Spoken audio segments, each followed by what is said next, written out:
We always talk about some of the major events in history where they started, but we never asked the question of what it was. So a place like Moton is important because this isn't just Black history, this is history.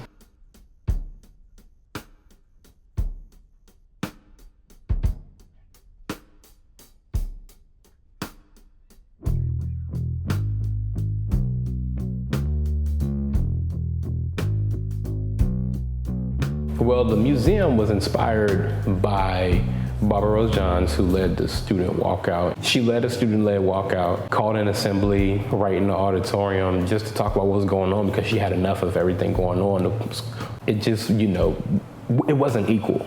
It wasn't equal to what the white schools had. And it was just downright disgusting to be here. So she did what she had to do.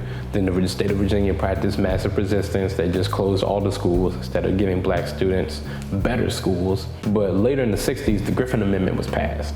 And it allowed for schools to be integrated. And all the schools would reopen up. Moton is important to have because it talks a lot about Farmville history in ways that people kind of are uncomfortable to talk about, but it's something really important. It's a discussion that needs to be had. When I first moved in, I had heard about the Moton. I knew it was like a must-see thing. For me personally, the first time I came to the Moton was because there was an event here. So I think hosting events in the Moton is a great way to get people to come in and see, because I was here for the event and I was like, oh, while I'm here, I'll just walk around and look at everything. And then I was like, wow, there's so much here. I need to come back and plan a day to look at everything. So I think that's really one great way. And then I would like to create a class about the history of Farmville, and I want to have on-site locations. So with that, people would come to the Moton for a day or two and look at everything. I have been in town since 2006 and then started to use the museum for different projects and classes, even before the displays were done.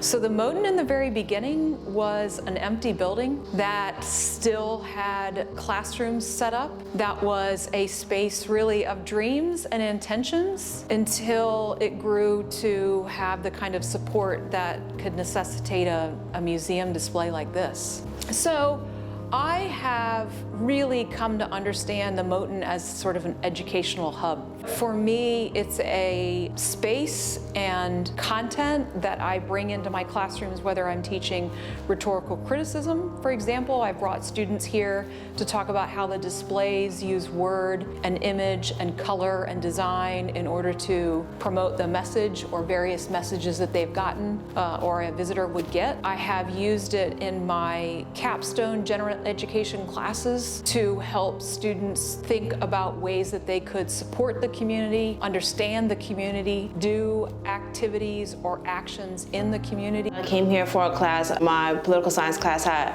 a field trip here and we toured the museum. It was my first time seeing everything, and I had never heard of Barbara Johns before touring the museum. So it was cool to see her process with the Brown versus Board of Education, all that stuff. That was really interesting. Especially living in Virginia and going to school in Farmville, it gives you an understanding of where we came from and where we're looking to go to. Because during that time period in the 50s and the 60s, there was obviously a lot of segregation and a lot of racism and discrimination against people of color and Black people. And when you see someone who's 16 years old, she couldn't even vote for who she wanted to be president or who she wanted mayor to be, but she was able to get students to stand behind her and realize that there was a problem and make a change for that problem. So this understanding that if I see something that's wrong, I can either sit idle and let it be wrong and don't say anything. I can acknowledge that it's wrong and don't do anything, or I can acknowledge that it's wrong and then do something.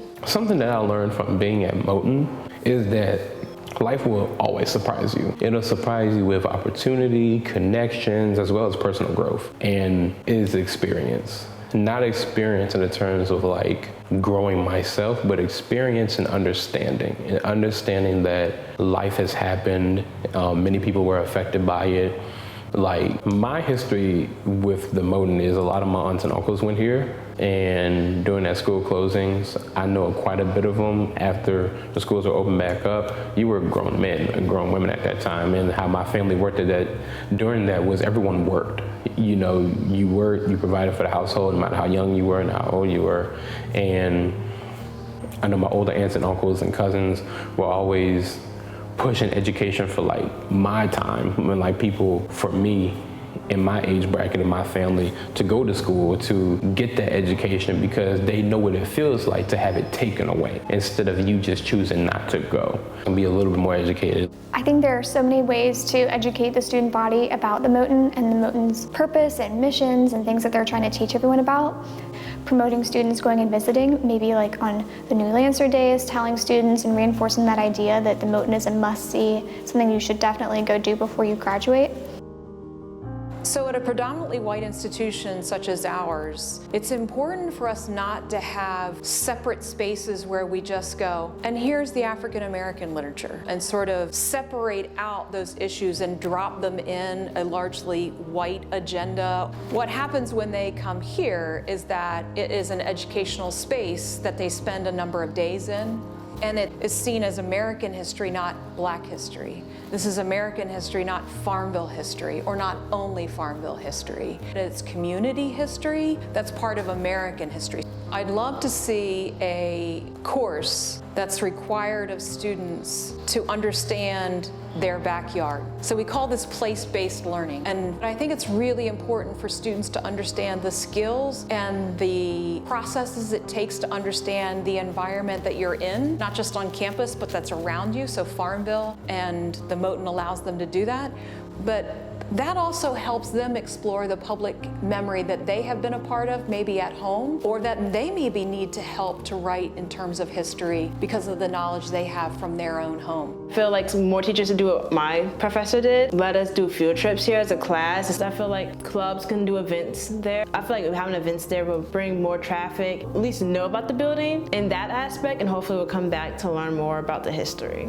I think that when most people think of the Moton, it's either, oh, I need to go there, or it's, oh, I went there and it was amazing and here is all the cool things that I saw, or people work here and they just love it.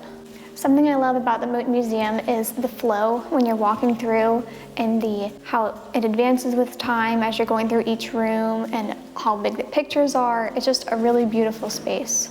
I love that's very personable. So it's not like a huge museum, but it's very small. But it's like you see like the desk and stuff, and like I feel like you really can kind of like feel that you were like kind of like in the classroom that Barbara Johns was in while you're walking through it, which is kind of cool because it's kind of like this is what Barbara Johns was kind of feeling at this moment.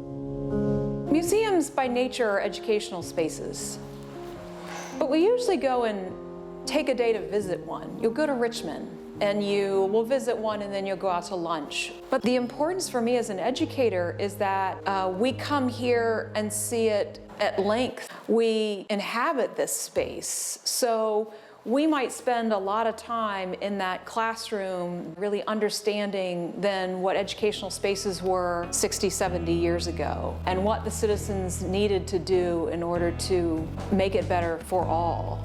So to me, this is more of a site of learning that I can use at any point, and that I can have students inhabit for many different purposes and for longer periods of time. In other words, we don't just tour through, come out to the auditorium, and we're done.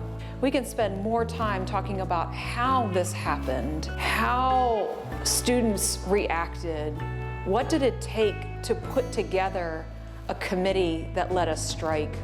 What did it take to stand up to the legal maneuvers that were done by the county or different institutions to do what they wanted to do? And so students need to see so many parts. We come in here many times to see all those different ways. Something I love about the Moton is the fact that when people hear that there's a museum where you grew up or near, they instantly want to go, of wanting to come and just learn and understand what happened, but actually just to come to it because it's like, well, why not? Like, we're right there. So that sense of not thinking twice about it and just going, definitely having these conversations, bringing people and letting them know this isn't just a boring museum in the middle of a small town. No, this is a pivotal piece of history that did not affect just blacks, but whites, Hispanics, Latinos, like Asians, but people from different walks of life, races, and ethnicities. This is still a part of you, and to just actually come to a place where many walks of life of people have one thing in common, and for us to unite and understand that this one part that happened in history is very important and a piece of all of us. The Moton is it shows you where we have come from. It's history. That's what history is for. It's supposed to remind you about where we have come from and how we can change and not go back to that place in time. The Moton Museum is important to me for a variety of reasons. Number one, it has always represented a pillar of community for me. I have gotten into a bit of a habit of planning some of our events at the Moton Museum just because it feels like that's where we should be coming together. However, to find out that the Moton was there, and the Moton was this reminder, so it's like even if you don't want to talk about it, the Moton's still going to be there. It's still going to be present. Now, whether or not you want to recognize it, that's not really the point. It's not relevant. It's the fact that it's there. It's the fact that you always can refer back to it. So even if you don't want to talk about it, we still have a point of contact. We have a point of access. Moton is there as a reminder. Look, as in like, look, this was unfair. These students did this, and now we're here today where we can all participate. There as a form of accountability, as a form of, this is our history. Be it good, be it bad, this is our history, and we need to own our history in order to move forward. Serves as one of the earlier, I guess, focal points and starting points of the movements that we see. So everything that we are seeing now with all of the other movements, we can know and look back, or we can look up the street at the Moton Museum and know that bits and pieces of what folks are doing now in their advocacy and their bravery and their demonstrations all derive from the demand for better way back when.